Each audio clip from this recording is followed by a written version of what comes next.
Shenanigans. Why are you going to do me like that? I have not made any decision yet about Secretary of State. This bill has nothing to do with that. This bill is really about protecting the voters of the state of Ohio. They have a right to expect that. And what we should be doing, what I hope all of us would do, regardless of our political affiliation, is to open up those avenues to access. I want Ohio to be on the cutting edge. I want people to want to model what we do in the state of Ohio. 2012 was certainly not a reflection on what one should try to model, in my humble opinion. Do you think you'll be able to come to some kind of bipartisan elections bill agreement? And do you think there should be bipartisan elections bill agreement? Yes, I do. Yes to both of those. It is my hope. Hope springs eternal, as somebody greater than I once said. And we should do this. It's our responsibility to do it. Are you willing to give up some of the things that you feel are really necessary in order to get some kind of agreement? Well, I'm willing to have the conversation. It's too early to talk about giving up on anything. But I'm certainly willing to have the conversation, and that is my hope that we will have a robust conversation about it happening. Yeah, and then also the redistricting, as you remember, the last resolution that we passed out of the Senate was bipartisan in terms of trying to change the way we redistrict in the state of Ohio, and that got a 32-to-1 vote. And the only reason why Senator Jordan voted against it because he had some philosophical concern about doing anything to the Constitution. So I certainly have shown, and our caucus has shown, that we are willing to take big issues like redistricting and big issues like voter protection and work in a bipartisan way. But now, bipartisanship should not mean that one side gets all of what they want, which that has been, unfortunately, the way we operate in the General Assembly far too often. But it's my hope that we will take a page out of the redistricting bill and really work in a true bipartisan way. You said you haven't made a decision on the Secretary of State's race, but that fundraising letter that came out yesterday sounded an awful lot like somebody who's in the race. Is that not the message someone should take from that? You interpret it that way? A lot of people on Twitter were interpreting it that way.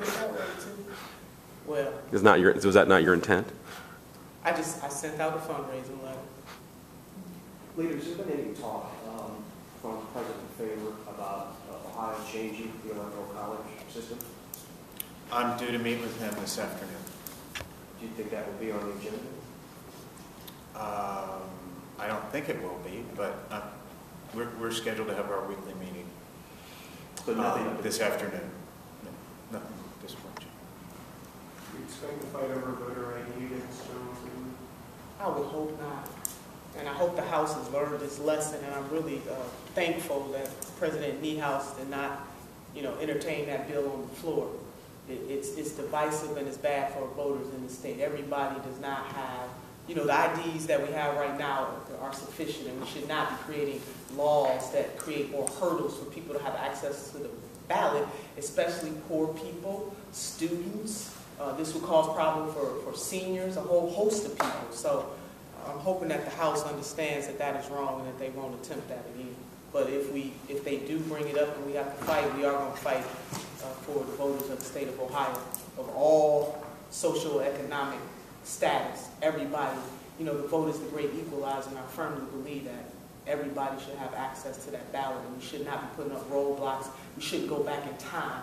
The vote is one of the greatest civil rights fights that we've had in this country. We've made great progress in this country from women having access to the ballot to African Americans and other people of color. And why would we want to go backwards in the state of Ohio in the 21st century? It just boggles my mind. And if we have to fight, we will. But it's our hope that we don't have to do that. So the court decision on the 3 days of voting, the Obama decision, do you think that, what kind of precedent does that set as far as getting this 3-day window codified into law? Is that going to help you? And what does that mean exactly? I hope that it does. Voters showed very clearly that they enjoy the last 3 days of early voting. So not only from the courts agreeing with that and giving it to the voters, but also the rejection by the United States Supreme Court and not even hearing that. But bigger than that, just look at how the voters performed in the last 3 days. Look at the lines, not just in Cuyahoga County, it was Hamilton County, it was all over, it was Franklin County. So the voters, through their feet, have shown that they really do enjoy the last 3 days of early voting.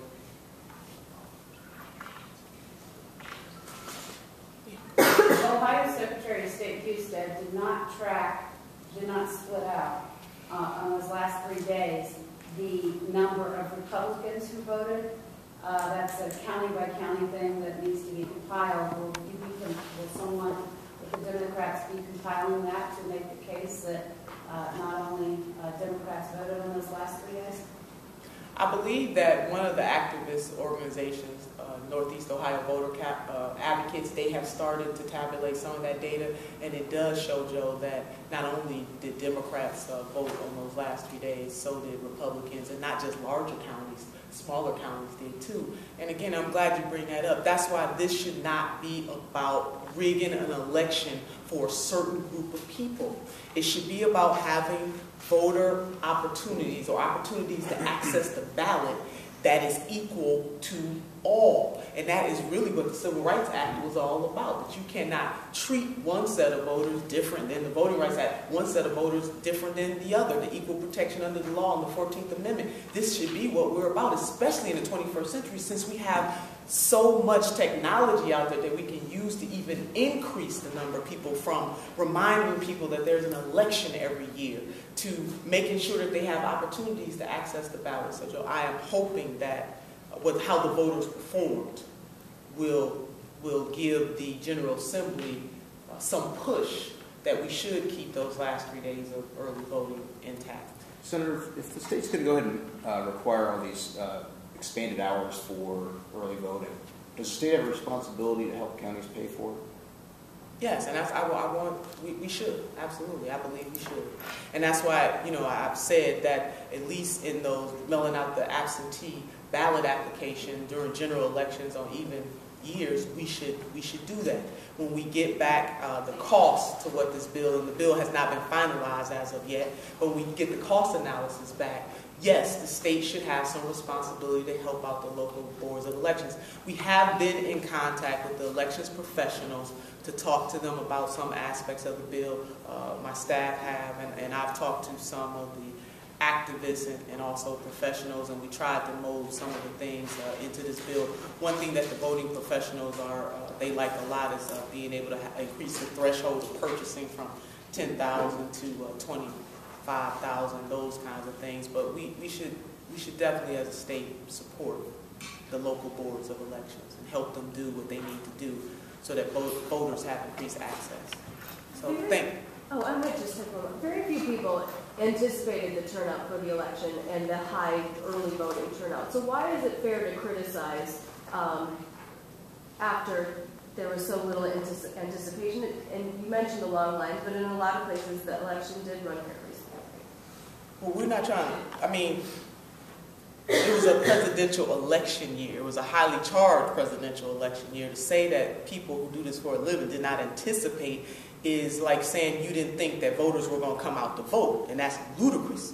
We should expect and want the voters of the state of Ohio to come out to vote, so we should have expected these types of lines, and we should have done what we could to minimize that. Again, one of the things that got in the way of boards of elections being able to handle that on behalf of their voters is the directive that went out that would not allow boards of elections to shape their hours in the way that's suitable for their voters. But we should always expect and want high turnouts for elections, but particularly we know that that is going to be the case in presidential elections and gubernatorial elections. So thank you all so much.